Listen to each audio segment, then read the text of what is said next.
নমস্কার বন্ধুরা, আমি রাজন রবিদাস হেয়ার ওয়ার্ল্ডের পক্ষ থেকে আপনাদের সবাইকে প্রীতি শুভেচ্ছা অভিনন্দন। তো বন্ধুরা, আজকে আমরা দেখব হায়ার কোম্পানির টপ লোড ওয়াশিং মেশিন কিভাবে কোনো প্রকার ইঞ্জিনিয়ার টেকনিশিয়ান ছাড়াই নিজের ওয়াশিং মেশিনটি আপনি নিজের ঘরে নিজেই প্রতিস্থাপন করতে পারবেন। তো এই মেশিনটি হচ্ছে হায়ার কোম্পানির 8 কেজি ওয়াশিং মেশিন।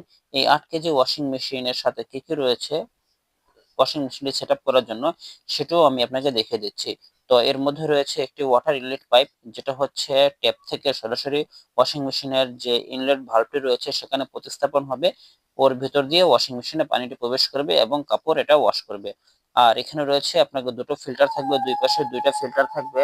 তো এই ফিল্টারটিতে প্রচুর পরিমাণে ময়লা এসে আটকাবে, ময়লা জমবে কাপড় চোপড়ের উচ্ছিষ্ট অংশ। তো আপনাকে প্রতি মাসে একবার হলেও এখানে পরিষ্কার করতে হবে, পরিষ্কার করে যথাস্থানে এটাকে প্রতিস্থাপন করে দিতে হবে। আর বন্ধুরা, একটি জিনিস আপনাদের বলে রাখি, ওয়াশিং মেশিনটি অবশ্যই আপনাকে সমতল পজিশনে ব্যবহার করতে হবে। কোনো ধরনের চৌকি, কোনো ধরনের কাঠ, কোনো ধরনের আর কোনো কিছু এখানে ব্যবহার করা যাবে না, সম্পূর্ণ এটা ফ্লোরের ভিতরে থাকবে। আর এটা হচ্ছে এবিটি টেকনোলজি পালসেটার। আর এটি হচ্ছে ডিটারজেন্ট বক্স। আপনারা এখানে হচ্ছে যে ডিটারজেন্ট লিকুইড সফটওয়্যার দিতে পারবেন, কিন্তু এখানে কোনো ধরনের অতিরিক্ত ডিটারজেন্ট রিজার্ভ করে রাখবেন না, তাহলে কিন্তু প্রথম ওয়াশেই সব নিয়ে নেবে। যতবারই মেশিন ওয়াশ করবে ততবারই পরিমাণ মতো দিবেন, অতিরিক্ত কোনো কিছুই রাখবেন না। এরপর হচ্ছে এই ঢাকনাটি আপনারা এভাবে ছেড়ে দিবেন, আমি যেভাবে দেখাচ্ছি এভাবে ছেড়ে দিবেন। যদি এটাকে সজোরে আপনারা প্রতিস্থাপন করেন তাহলে কিন্তু এই ঢাকনার যেই হচ্ছে হাইড্রোলিক সিস্টেমটি রয়েছে সেটা ভেঙে যাবে এবং আপনাকে ভারী একটি খরচার ভিতরে ফেলে দিবে। তো এরপর হচ্ছে আপনাকে কি করতে হবে, ওয়াশিং মেশিনের যে ড্রেন লাইনটি রয়েছে এই ড্রেন লাইনটি বিল্ডিং এর যে মেন ড্রেন লাইন রয়েছে সেখানে আপনাকে প্রতিস্থাপন করে দিতে হবে।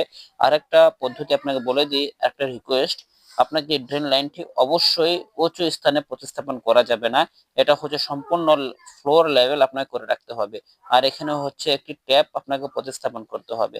তো এই যে ড্রেন লাইনটি রয়েছে, ড্রেন লাইনটি অবশ্যই আপনাকে ফ্লোর লেভেলে রাখতে হবে। যদি এটা কোনো কারণে আপনি উঁচু স্থানে প্রতিস্থাপন করেন, আপনার মেশিনটি কিন্তু পানি ড্রেন আউট করবে না, বিভিন্ন ধরনের সমস্যা ক্রিয়েট করবে। এরপর হচ্ছে আপনার মেশিনে কিন্তু E1 এররটি চলে আসবে। যদি E1 এরর চলে আসে, আপনাকে কিন্তু হচ্ছে যে ওয়াশিং মেশিন কিন্তু সার্ভিস দেবে না, আপনার ওয়াশিং মেশিনে এরর চলে আসবে, কাপড় ওয়াশ করবে না, পানি ড্রেন আউট হবে না, বিভিন্ন ধরনের আপনি সমস্যার সম্মুখীন হবেন।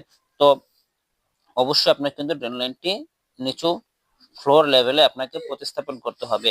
এরপর হচ্ছে আপনাকে কি করতে হবে, আপনাকে এই বিল্ডিং এর যে পানির লাইনটি রয়েছে সেখানে ড্রেনে যে পানির যে পাইপ লাইনটি রয়েছে সেখানে হচ্ছে আপনাকে এক ধরনের ট্যাপ ব্যবহার করতে হবে। হতে পারে সেটি আপনার হচ্ছে যে স্টিলের হতে পারে অথবা হচ্ছে প্লাস্টিকের হতে পারে। তো আপনাকে অবশ্যই আপনার হাতের নাগালে যেটি রয়েছে সেটি আপনাকে প্রতিস্থাপন করতে হবে।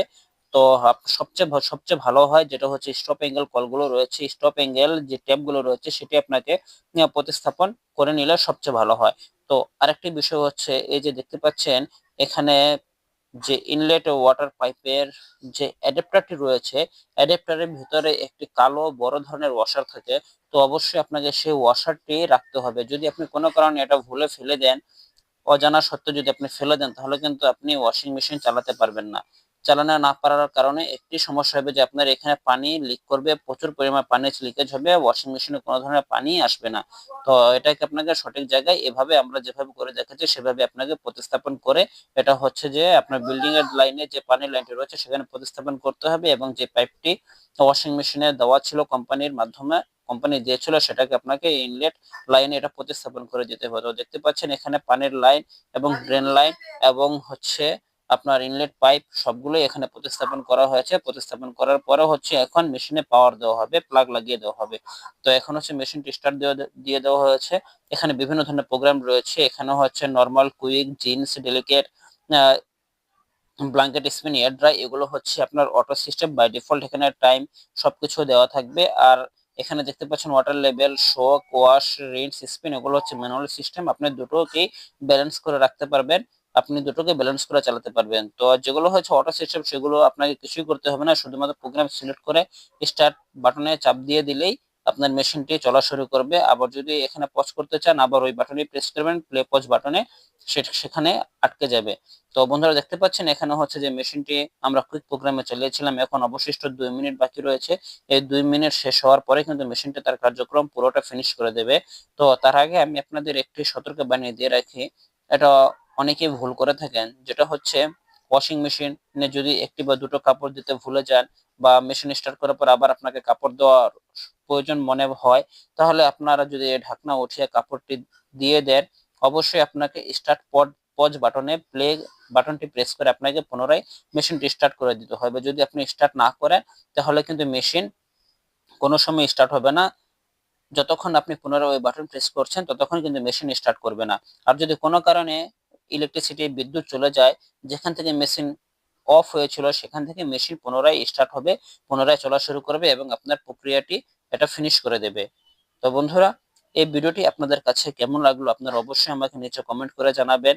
আর যদি কোনো ধরনের মন্তব্য, কোনো ধরনের সাজেশন, কোনো ধরনের আপনার মতামত যদি আমার কাছে শেয়ার করতে চান, উপদেশ হিসেবে দিতে চান, তাহলে অবশ্যই আপনারা আমার এই কমেন্ট সেকশনে যেয়ে কমেন্ট বক্সে লিখে রাখবেন। আমি সেটার মাধ্যমে নিজেকে আরো স্কিল ডেভেলপমেন্ট করার চেষ্টা করব। আর যদি আপনারা এই ভিডিওটিকে বিন্দু মাত্র উপকার হয়ে থাকেন, যদি কোনো কিছু শিখতে পারেন, তাহলে অবশ্যই আমার চ্যানেলটিকে সাবস্ক্রাইব করে দিয়ে আমার সঙ্গে থাকবেন।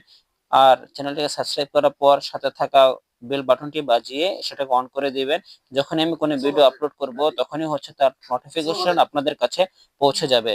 তো বন্ধুরা, দেখতে পাচ্ছেন এখন মেশিনটি হচ্ছে 1 মিনিট সময় বাকি ছিল, সেখান থেকে 0 হয়ে গিয়েছে। এখন আপনি মেশিনের ঢাকনাটি উঠাতে পারবেন, আর কোনো ধরনের সমস্যা হবে না।